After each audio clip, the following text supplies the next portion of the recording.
কোন রাজ্যপাল যে কথাগুলি বলছেন এগুলো ভিত্তিহীন কথা, বিরোধীদের কথা, বিজেপির কথা।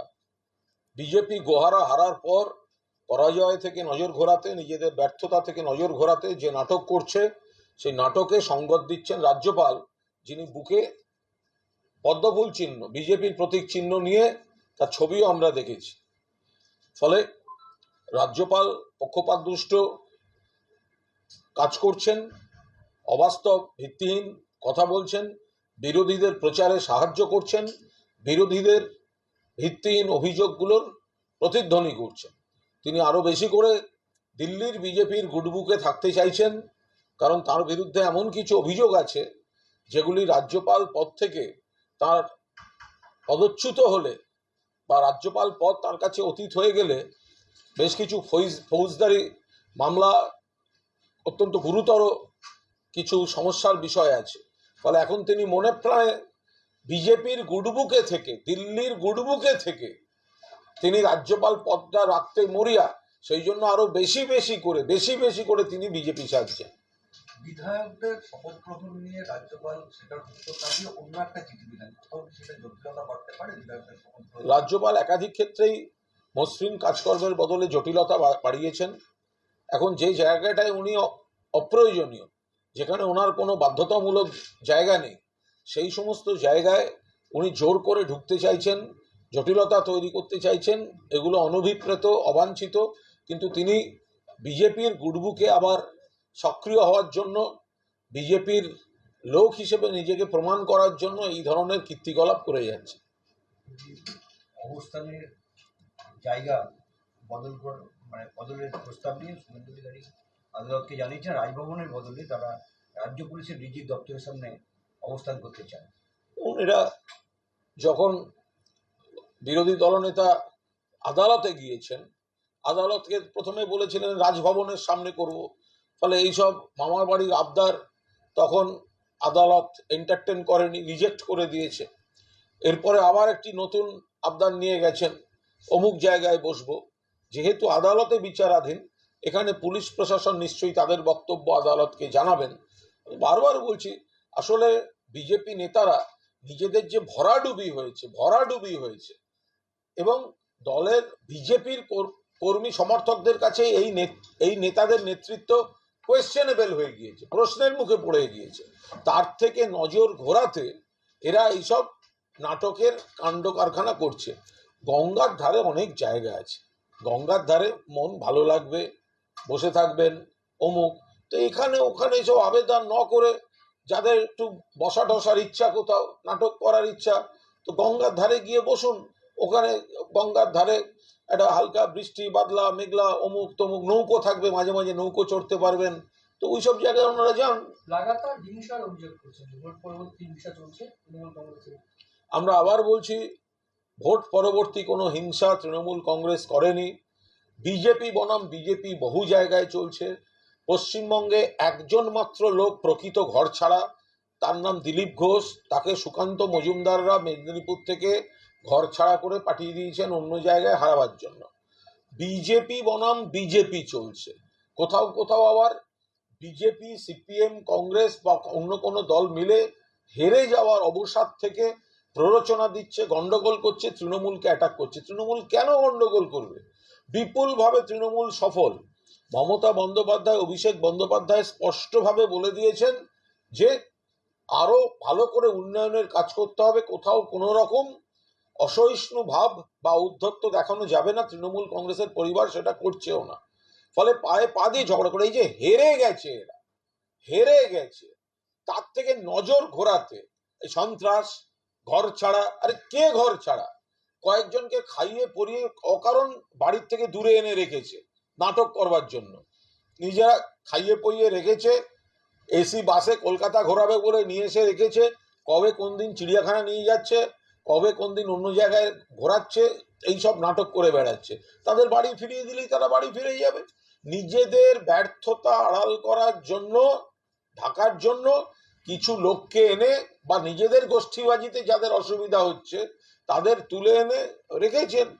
তো এখন তাদেরকে এসি বাসে করে চিড়িয়াখানা ঘোরাতে নিয়ে যাচ্ছে। তারা বলছে নতুন করে চিড়িয়াখানায় কি দেখবো, বিজেপি অফিসেই তো আমাদের রেখেছে, এর বাইরে চিড়িয়াখানায় নতুন কি পাবো?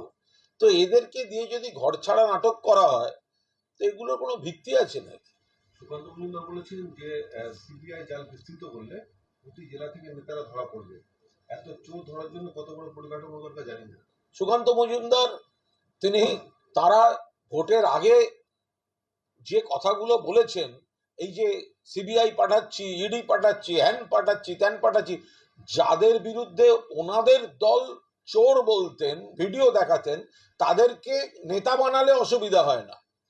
আর এই যে রাজনৈতিকভাবে পারেন না, সংগঠন করতে পারেন না, সুকান্ত মজুমদার এমন একটা দলের সভাপতি, তারা অর্ধেক জায়গায় এজেন্ট দিতে পারে না, কমিটি নেই, সাধারণ কর্মীরা বলছে নেতারা ব্যর্থ, আদি বিজেপি বলছে সুকান্ত বাবুরা ব্যর্থ।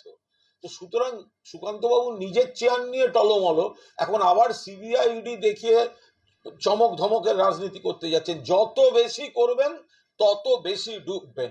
আসলে সুকান্ত বাবুদের এখন নিজেদের ব্যর্থতা, নিজেদের কর্মীদের কাছে, বিজেপির মধ্যে, আদি বিজেপির কাছে, আরএসএস এর কাছে তাদের গ্রহণযোগ্যতা চলে গিয়েছে, তাদের নেতৃত্বের বিশ্বাসযোগ্যতা চলে গিয়েছে। তা সেই কারণেই ওই নানা গল্প, আর আবার সেই সিবিআই ইডি কেন দল দিয়ে হচ্ছে না, মানুষের ভোটে হচ্ছে না, কেন্দ্রের নির্বাচন কমিশন দিয়ে হচ্ছে না, কেন্দ্রের বাহিনী দিয়ে হচ্ছে না, এখন আবার সেই সিবিআই ইডি গল্প যত বেশি বলবে তত বার ডুববে। সুকান্ত মজুমদার মুখ্যমন্ত্রী কটাক্ষ করেছেন, তিনি বলেছেন মুখ্যমন্ত্রীর মধ্যে তো অনুপ্রেরণায় কাটমানি হয় এই রাজ্যে, আইপিএস দিয়ে মুখ্যমন্ত্রী রাজনৈতিক কাজ করা হয়। আমাকে এই প্রশ্নগুলো করার আগে সুকান্ত মজুমদারকে কি আপনারা জিজ্ঞাসা করেছেন যে এই কথাগুলো ধারাবাহিকভাবে বলে যাওয়ার পর ওনার নেতৃত্বে ভোটে বিজেপি ডুবলো কেন, এটা জিজ্ঞাসা করেছেন? ভোটের প্রচারে এই যে আপনি কথাগুলো বললেন একটাও তো নতুন নয়। এই কথাগুলো ধারাবাহিকভাবে বলে যাওয়ার পর যখন বাংলার মানুষ প্রত্যাখ্যান করে এবং তার নেতৃত্বে সুকান্ত মজুমদার বিজেপির সভাপতি যে কথাগুলো বলে প্রচার করেছে, বাংলা প্রত্যাখ্যান করেছে, সুকান্ত মজুমদারের নেতৃত্বে ডুবেছে, তারপরে আবার এক কথা বলছেন কেন, কি জিজ্ঞাসা করেছেন একবারও? আগে জিজ্ঞাসা করে আসুন, তারপর আমাদের উত্তর না, দেবেন। মুখ্যমন্ত্রী তো কাটমানি নিয়ে কথা বলেছেন এবং কোথাও কি প্রশাসনের অন্তরে কিছু সরকারি আমলা বা এত বড় সরকার, এত বড় রাজ্য, তাতে এত ভালো কাজ হচ্ছে, কোটি কোটি মানুষ উপকার পাচ্ছে, 99% বেশি কাজ ভালো হচ্ছে, কোথাও, এটা তো সমাজ, তো কোথাও কোনো ভুল ত্রুটি অন্যায় ঘটতে পারে 0.0001%, সেই জায়গাটা কানে আসার সঙ্গে সঙ্গে মুখ্যমন্ত্রী কড়াভাবে সঙ্গে সঙ্গে তার ব্যবস্থা নিচ্ছেন, পদক্ষেপ নিচ্ছেন, থামাবার কথা বলছেন, এ তো ভালো কথা, এটাই তো অন্য কোনো দল করে না। বলছি চাকরি দুর্নীতি কাণ্ডে দেহটের বিধায়ক তৃণমূল বিধায়ক তাপস রায়কে ফের তলব করলো সিবিআই, নতুন করে আবার তারা সেটা ওদের তদন্তের বিষয়, কনসার্ন ব্যক্তি, কনসার্ন অ্যাকিউজড এবং তার লয়াররা আশা করি এই বিষয়টা বলতে পারবেন। এই মুহূর্তে এই নিয়ে কোনো বক্তব্য নেই। আমরা আশা করব যে ভোটের আগে যেগুলো রাজনৈতিক প্রতিহিংসা পরায়ণভাবে যে কাজগুলো করছিলেন এই সিবিআই বা কেন্দ্রীয় এজেন্সির অফিসাররা, ভোটের পরে তারা বিজেপির নির্দেশে নির্দিষ্ট রাজনৈতিক রং লাগানো তদন্ত করবেন না বলে তারা মানুষের রায় থেকে অন্তত বার্তাটা তাদের কাছে স্পষ্ট হয়েছে। ভোটে হেরে যাওয়ার কোনো প্রতিশোধ হিসাবে হতেই পারে, ভোটে হারলেই তো ওরা সিবিআই ইডি, এই পুরো সিবিআই ইডি বা সেন্ট্রাল এজেন্সিটা তো ভোটের জেতার জন্য চেষ্টা করা আর ভোটে হারার রাহ হিসেবে ব্যবহার করা। তাই সিবিআই ইডি সক্রিয় হলেই তার সঙ্গে কোথাও একটা বিজেপির রাজনীতির কোনো একটা উদ্দেশ্যের কাহিনীটা সামনে চলে আসে। কয়লা পাচার কাণ্ড সিবিআই আবার নতুন করে নেমেছে তদন্ত, যদি কর্মীকে গ্রেপ্তার আরে করেছে। তাতে দেখা যাচ্ছে কি ইসিএল তার কারা চালায়, কেন্দ্রীয় সরকার চালায়, তাদের লোকজনকে ধরছে।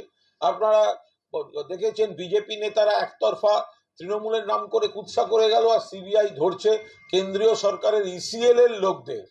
তো যদি কোথাও কোনো, আমরা তো বারবার বলছি, কয়লাটা কেন্দ্রের দফতর, কয়লা পাহারা দেয় কেন্দ্রের বাহিনী, কয়লার সঙ্গে রাজ্য সরকারের কোথাও কোনো সম্পর্ক নেই।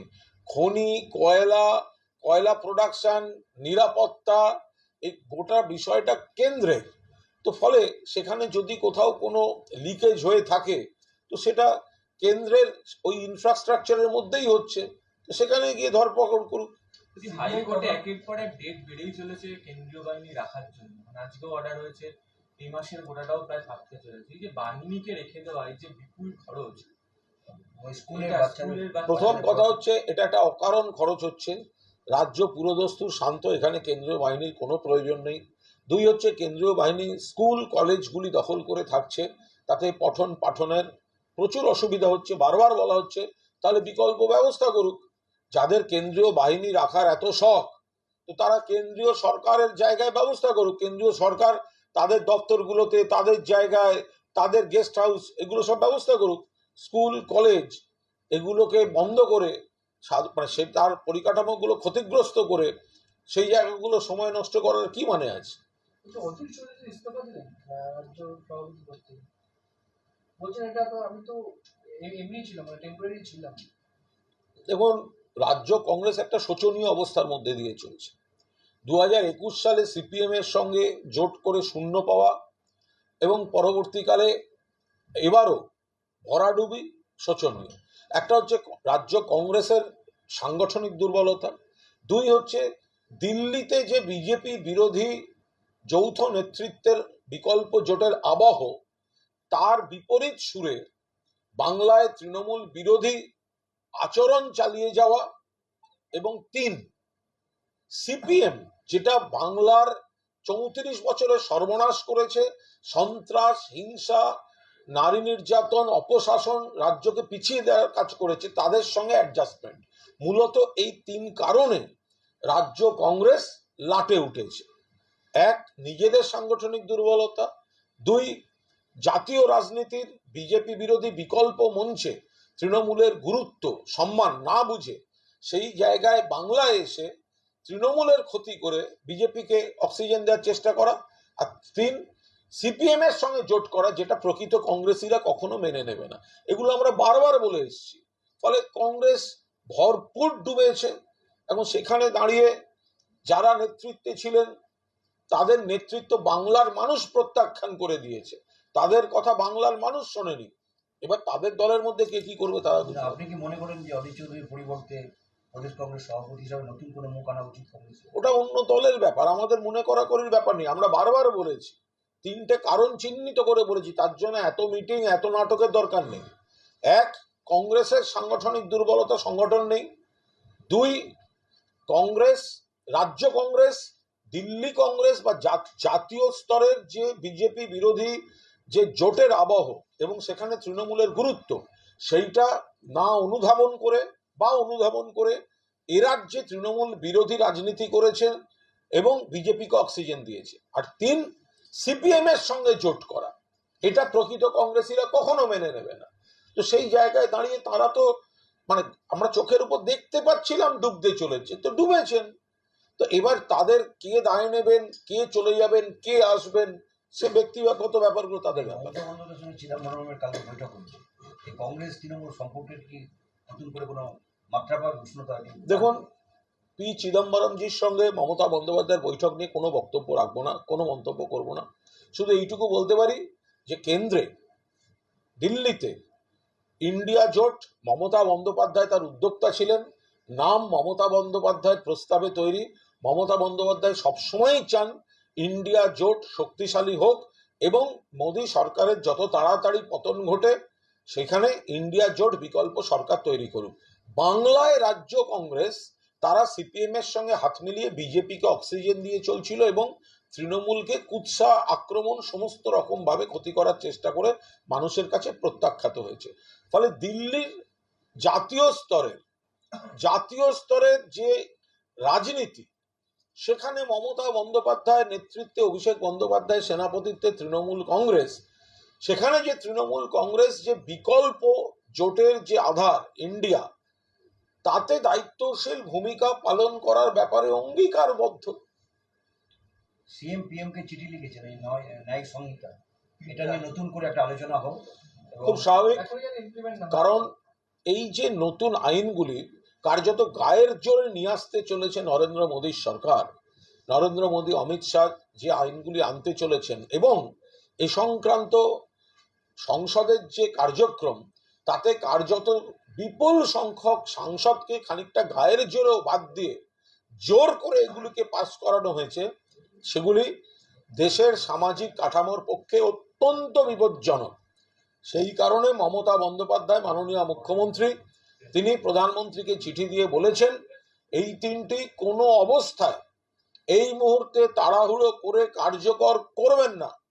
এটা বিস্তারিত খতিয়ে দেখা প্রয়োজন, বিশ্লেষণ প্রয়োজন, যা যা প্রয়োজন লিখে মমতা বন্দ্যোপাধ্যায় প্রধানমন্ত্রীকে জানিয়েছেন। শিক্ষা দুর্নীতি, নিট দুর্নীতির ক্ষেত্রে সিবিআই ইতিমধ্যে কেস স্টার্ট করেছে, তারা ডার্ক নেটকে দোষারোপ করছে। আরেকটা দিকে দেখা যাচ্ছে রাজ্য এবং কেন্দ্র কোথাও একই কুটিনে চলে এলো শিক্ষা দুর্নীতি। কেন্দ্রীয় সরকারের তো ওটা তো কোনো তদন্তই হচ্ছে না, নিজেদের দুর্নীতির তদন্ত নিজেরা করবে, এটা হয় নাকি কখনো? কেন্দ্রের পরীক্ষার যে কেলেঙ্কারি চলছে নিট এবং নেট, এটা ভারতবর্ষের বৃহত্তম পরীক্ষা কেলেঙ্কারি, এর তদন্ত করছে সিবিআই। কেন্দ্রের দুর্নীতি তদন্ত করছে কেন্দ্রের সংস্থা। এরপরে কোনো তথ্য প্রমাণ আসল কি জানো, আসল মাথাদের ধরতে হবে, ধেড়ে ইঁদুরদের ধরে আনতে হবে, প্রভাবশালীদের আনতে হবে। সেগুলো তো আনতে হবে কেন্দ্রের এই দুর্নীতি থেকে। তো কে আনবে? সিবিআই কি করে আনবে? কারণ কেন্দ্রের দুর্নীতি আবার তদন্ত করছে কেন্দ্রের সংস্থা। আমরা বারবার বলছি, সুপ্রিম কোর্টের কোনো মাননীয় বিচারপতির সরাসরি নজরদারিতে এই তদন্ত হওয়া উচিত এবং যারা এর মধ্যে আছেন তাদের কাস্টাডিতে নিতে হবে। কনসার্ন ডিপার্টমেন্টের মন্ত্রী, তার বাড়ির আত্মীয় স্বজনদের খাটের তলা দেখতে হবে এবং প্রধানমন্ত্রীকেও নৈতিক দায় নিতে হবে, নইলে এটা কি করে হবে? এত বড় কেলেঙ্কারি, প্রশ্ন ফাঁস, তার সঙ্গে এতগুলো সংস্থাকে দিয়ে কত টাকার কেলেঙ্কারির কথা শোনা যাচ্ছে, সেগুলো তো যথাযথ তদন্ত চাই। ওটা তো সিবিআই কে দিয়ে হবে না, তো কেন্দ্র ধামাচাপা দিয়ে দেবে সব। নিট দুর্নীতির মাস্টার মাইন্ড অমিত আনন্দের সঙ্গে বিহারের উপমুখ্যমন্ত্রী সম্রাট চৌধুরীর ছবি আজকে প্রকাশ করেছে আরজেডি। কয়েকদিন আগে আরজেডির বিরুদ্ধে অভিযোগ করছিল বিজেপি যে তাদের যোগ আছে। বিজেপি মরিয়া হয়ে নজর ঘোরাতে চাইছে। আজকে তো আরজেডি পাল্টা দিয়ে দিয়েছে, পাশাপাশি দেখলাম তেজস্বী যাদব নিজেও তিনি সাংবাদিকদের সামনে যা যা বলার বলেছেন। যারা দোষী তাদের ধরা হোক, সুপ্রিম কোর্টের বিচারপতির আওতায় নজরদারিতে তদন্ত হোক। তো এইসব ভিডিও ফুটেজ ছেড়ে কি হবে? যারা যারা জড়িত কেন্দ্রের এই নিট পরীক্ষায় এবং নিট এবং নেট, এই দুটোতেই যারা জড়িত তাদের অ্যারেস্ট করা হোক। তাদের পেছনে যারা আছে তাদের নাম অটোমেটিক্যালি আসবে, সময় নষ্ট করা হচ্ছে। মূল অভিযুক্ত মাস্টার মাইন্ড অমিত আনন্দ, তার সঙ্গে উপমুখ্যমন্ত্রীর ছবি বিজেপি। হ্যাঁ, তো বোঝাই যাচ্ছে কাদের সময় কাটছে না। আরো তো অভিযোগ এসছে, এই যে অন্যতম মাস্টার মাইন্ড যাকে বলা হচ্ছে অমিত আনন্দ, তো তার সঙ্গে দেখা যাচ্ছে বিহারের উপমুখ্যমন্ত্রীকে, বা এরকম ধরনের আরো কিছু কিছু খবর আসছে যে অমুক কোচিং সেন্টার বা অমুক অমুক তার সঙ্গে অমুক দলের নেতা কানেকশন বেরোচ্ছে। তো এইগুলো তো এবার স্ক্যানারে যখন আসছে যথাযথ তদন্ত করতে হবে, না হলে তো এই কেন্দ্রীয় সরকারে থাকা প্রভাবশালীরা এই গোটা তদন্তটাকে তো ধামাচাপা দিয়ে দেবে। সিবিআই কে, আমি আবার বলছি, নিজেদের কেলেঙ্কারি নিজেদের এজেন্সিকে দিয়ে তদন্ত করাচ্ছে, সিবিআই কে দিয়ে তদন্ত করছে না। এই এত বড় নিট এবং নেট কেলেঙ্কারিটা ধামাচাপা দিতে সিবিআই কে ব্যবহার করা হচ্ছে। কারণ নিজেদের তদন্ত নিজেদের এজেন্সি, এটা হতে পারে না। এত বড় দুর্নীতির অভিযোগ যেখানে, সেখানে এই মুহূর্তে মাননীয় কোন সুপ্রিম কোর্টের বিচারপতির নজরদারিতে এই তদন্ত হওয়া উচিত এবং অবিলম্বে কনসার্ন ব্যক্তিদের কাস্টাডিতে সকলকে নিয়ে তদন্তটা করা উচিত। নতুন দিল্লি ক্রিমিনাল আইন রদ করার জন্য মুখ্যমন্ত্রী যে চিঠিটা দিয়েছেন, তাদের একটা প্রশ্ন উঠছে, রাজ্য সরকারের কি আইএস বা আইপিএস দের উপরে নিয়ন্ত্রণ হারাতে পারে আশঙ্কা করে কি চিঠিটা দিয়েছে? ওর সমস্ত রকম বিপদ আছে এর মধ্যে শুধুমাত্র একটি কারণকে চিহ্নিত করতে যাওয়া, এই জন্য করেছে ওই জন্য করেছে না। তাহলে যদি এবার ঘুরিয়ে বলা যায়, তাহলে কি ওই জায়গাটা কেন্দ্র আরো বেশি করে নাক গলাবার জন্য এটা করছে? তাহলে ওরকম একটা দুটো না, এটা পর্যালোচনা করলে দেখা যাবে আমাদের দণ্ডবিধির যে পদ্ধতিগুলো রয়েছে, যে প্রক্রিয়াগুলো রয়েছে তাতে সমস্ত দিক থেকে যুক্তরাষ্ট্রীয় কাঠামোটাকে ভেঙে সম্পূর্ণভাবে কেন্দ্র কিভাবে নাক গলাতে পারে, কেন্দ্র কিভাবে এই সিস্টেমটার মধ্যে প্রভাবিত করতে পারে, এবং আনুষঙ্গিক আরো কিছু সমস্যা ভয়ঙ্করভাবে উঠে আসবে যেটা ন্যায় বিচারের ক্ষেত্রে প্রতিবন্ধক। বিজেপি রাজনৈতিক উদ্দেশ্য প্রণোদিতভাবে এই আইনগুলি তড়িঘড়ি করে অর্ধেক সংসদকে বলপূর্বক বার করে দিয়ে পার্লামেন্টকে কোনোভাবে এইগুলো সব করেছে। ফলে এগুলো যাতে তাড়াহুড়ো করে এইভাবে না কার্যকর করা হয়, মুখ্যমন্ত্রী জানিয়েছেন প্রধানমন্ত্রীকে। লোকসভা নির্বাচনের পরে যা মানে হচ্ছে, সেখানে দেখা যাচ্ছে শহরাঞ্চলে বিজেপি আশা দেখছে যে তাদের ভোট বাড়ছে, এবং সেখানে মুখ্যমন্ত্রী কোথাও পুরো এলাকার ভোট নিয়ে যথেষ্ট উষ্মা প্রকাশ করেছেন। কোথাও কি পুরো পরিষেবা দেওয়ার ক্ষেত্রে তৃণমূল ব্যর্থ? আদৌ নয়, এগুলো সবকিছুর একটা প্রেক্ষিত থাকে, আমরা পর্যালোচনা করে দেখছি। লোকসভা ভোট ছিল, কিছু মানুষ কিছু দিনের জন্য সাময়িকভাবে হয়তো বিভ্রান্ত হয়েছিলেন, কিছু মানুষ কিছুদিনের জন্য হয়তো বিভ্রান্ত হয়েছিলেন। এই মানুষই আবার বিধানসভা বা পুরসভায় বিপুলভাবে তৃণমূল কংগ্রেসকে, মমতা বন্দ্যোপাধ্যায়ের প্রার্থীদের ভোট দেন। আমরা লোকসভা নির্বাচনেও দারুণ ফল করেছি, আমরা এতগুলি আসন পেয়েছি, আমরা দিল্লিতে বিরাট প্রভাবশালী ভূমিকা পালন করতে পারবো তৃণমূল কংগ্রেস। তার মধ্যেও যে সমস্ত এলাকায় আমরা ভালো করেছি, আরো ভালো করার চেষ্টা করব। যেখানে যেখানে একটু ঘাটতি আছে, সেখানে কোন কোন ফ্যাক্টর তার জন্য আরো ভালো করা দরকার, সেগুলো দল পর্যালোচনা করছে, মুখ্যমন্ত্রী পর্যালোচনা করছেন। সেই জায়গাগুলো যেখানে একটু ক্ষয়ক্ষতি আছে সেগুলো সব মেরামত করার কাজ শুরু হয়ে যাচ্ছে। আজকে হাইকোর্টের শুভেন্দু অধিকারীর আইনজীবী নন্দীগ্রাম থানার একটি ক্ষেত্রে বলেছেন যে 1 মাসে খালি বিজেপি কর্মীদের বিরুদ্ধে 47টা মামলা হয়েছে, এবং অভিযোগ যে বিজেপি কর্মীদের গ্রেপ্তার করবার জন্য একের পর এক মামলা সাজানো হচ্ছে। তো একই জিনিস তো যদি বলা হয় সিবিআই আর ইডির ক্ষেত্রে, যে কেন্দ্রের এজেন্সিগুলো একতরফাভাবে তৃণমূলের নেতা কর্মীদের বিরুদ্ধে মামলা সাজিয়ে যাচ্ছে, তখন এই বিরোধীদের মুখটা কোথায় থাকবে? নন্দীগ্রাম এলাকায় বিজেপি, নন্দীগ্রাম, খেজুরি, এই জায়গাগুলোতে বিজেপি বহিরাগতদের এনে ওই জায়গাটায় সন্ত্রাস করে, এটা তো সব প্রকাশ্যে আলোচনা হচ্ছে, সবাই জানেন। তো বিজেপি গুন্ডামি করেছে, সেই জায়গাটায় বিজেপির বিরুদ্ধে অভিযোগ হয়েছে, তো স্বাভাবিক কথা।